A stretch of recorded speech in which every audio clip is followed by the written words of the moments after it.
Hi friends, welcome to Rapid Review. Here is the review of the most awaited movie Hanuman, starring Teja Sajja, Varalakshmi Sharath Kumar, Amrita Iyer, directed by Prashant Verma. First things first, ఈ cinema చూశాక నాకెలా అనిపించింది అంటే one world లో superb అని చెప్పొచ్చు. Pure goose bumps, బోలెడ్ అనే high ఇచ్చే సీన్స్ తో ఒక మంచి ఫీల్ తో థియేటర్ నుండి బయటకు వచ్చేస్తాం. ఓవరాల్ గా ఎలా ఉంది అనేది డీటెయిల్ రివ్యూలో చూద్దాం. ఈ సినిమా ఫ్యామిలీతో చూడొచ్చా అంటే 200% చూడొచ్చు. అడల్ట్ కంటెంట్ ఏం లేదు. సింపుల్ గా మెయిన్ ప్లాట్ చెప్పాలి అంటే అంజనాద్రి అనే ఒక పల్లెటూరులో మన హీరో హనుమంతు ఏ పని పాట లేకుండా చిన్న చిన్న దొంగతనాలు చేస్తూ బతికేస్తూ ఉంటాడు. హనుమంతు సిస్టర్ అంజమ్మ, ఇక మీనాక్షితో ప్రేమ, అలానే ఊరిలో చిన్న చిన్న గొడవలు. మరోవైపు సూపర్ హీరో అవ్వాలి అనుకునే విలన్, వారిని హీరో ఎలా అడ్డుకున్నాడు, దొంగ నుండి సూపర్ హీరోగా హనుమంతు ఎలా అయ్యాడు అనేదే మిగిలిన కథ. ప్లస్ పాయింట్స్, ఈ సినిమాలో నాకు బాగా నచ్చిన పాయింట్, హనుమాన్ చాలీసా వస్తూ ఆంజనేయుడికి ఎలివేషన్స్ ఇచ్చే సీన్స్ అయితే నెక్స్ట్ లెవెల్. అదనే కాదు, హనుమాన్ కి సంబంధించిన ప్రతి సీక్వెన్స్ కూడా గూస్ బంప్స్ తెప్పించింది. ఇక మరో highlight visual effects and music. వారికి ఉన్న తక్కువ బడ్జెట్ లో ఇంత వండర్ఫుల్ విఎఫ్ఎక్స్ వర్క్స్ ఎలా చేశారో అర్థం కాలేదు. ఈ విషయంలో మాత్రం పెద్ద సినిమాలు ఈ సినిమాను చూసి బుద్ధి తెచ్చుకోవాలి.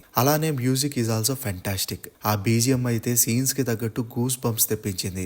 విజువల్స్ కోసం, మ్యూజిక్ కోసం మంచి థియేటర్ లో ఈ సినిమాని చూడండి. ఇక మెయిన్ లీడ్ చేసిన తేజ సజ్జా ఇప్పటి వరకు చేసిన అన్ని సినిమాల కన్నా ఇందులో బెస్ట్ పెర్ఫార్మెన్స్ ఇచ్చారు. అలానే వరలక్ష్మి, గెటప్ శ్రీను, అమృత అయ్యర్, సముద్రకని, వెన్నెల కిషోర్ ఇలా అందరూ కూడా సూపర్బ్ గా చేశారు. ఏదో క్యారెక్టర్స్ పెట్టామని కాకుండా ప్రతి క్యారెక్టర్ కి ఇచ్చిన ఇంపార్టెన్స్ బాగా ఇంప్రెస్ చేసింది. ఫస్ట్ హాఫ్ లో వచ్చే స్టార్ హీరోల రిఫరెన్స్ సీన్స్ కానీ, ఫైట్స్ కానీ, ఇంకొన్ని సర్ప్రైజింగ్ సీన్స్ కానీ బాగా వర్కౌట్ అయ్యాయి. ఇంటర్వెల్ బ్లాక్ సూపర్బ్ గా ఉంది. సినిమాలో ఉన్న కామెడీ కూడా ఫోర్స్డ్ గా ఇండిక్ చేసినట్లుగా కాకుండా సిచ్యువేషన్ కి తగ్గట్టు బాగా వర్కౌట్ అయింది. On the other side emotional scenes కూడా బాగా ఆకట్టుకున్నాయి. ఈ సినిమాలో ఉన్న ప్రతి దానికి కూడా ప్రశాంత్ వర్మకి క్రెడిట్ ఇవ్వాల్సిందే. మైనస్ పాయింట్స్, ఈ మూవీ ఎగ్జిక్యూషన్ నెక్స్ట్ లెవెల్ లో ఉన్న స్టోరీ మాత్రం కొత్తగా అనిపించదు. ప్రతి సూపర్ హీరో సినిమాలో లానే విలన్ చెడు చేయాలి అనుకోవడం, హీరో ఆపాలి అనుకోవడం చాలా సినిమాల్లో చూసేసాం. ఇందులో కూడా అంతే. ఫస్ట్ హాఫ్ లో అంత హై చూశాక సెకండ్ హాఫ్ లో అక్కడక్కడ డల్ గా అనిపించింది. మూవీ స్టార్ట్ అయ్యాక ఫస్ట్ 20 minutes చాలా ఫ్లాట్ గా అనిపించింది.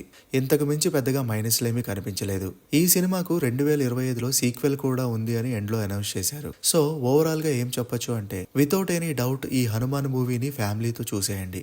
అస్సలు మిస్ అవ్వద్దు. చూడకుంటే వన్ ఆఫ్ ది బెస్ట్ మూవీని మిస్ అయిపోతారు. ఈ మూవీకి మనం ఇచ్చే రేటింగ్ 8/10. మరి చూశాక మీకు ఎలా అనిపించిందో కింద కామెంట్ చేయండి. Thanks for watching.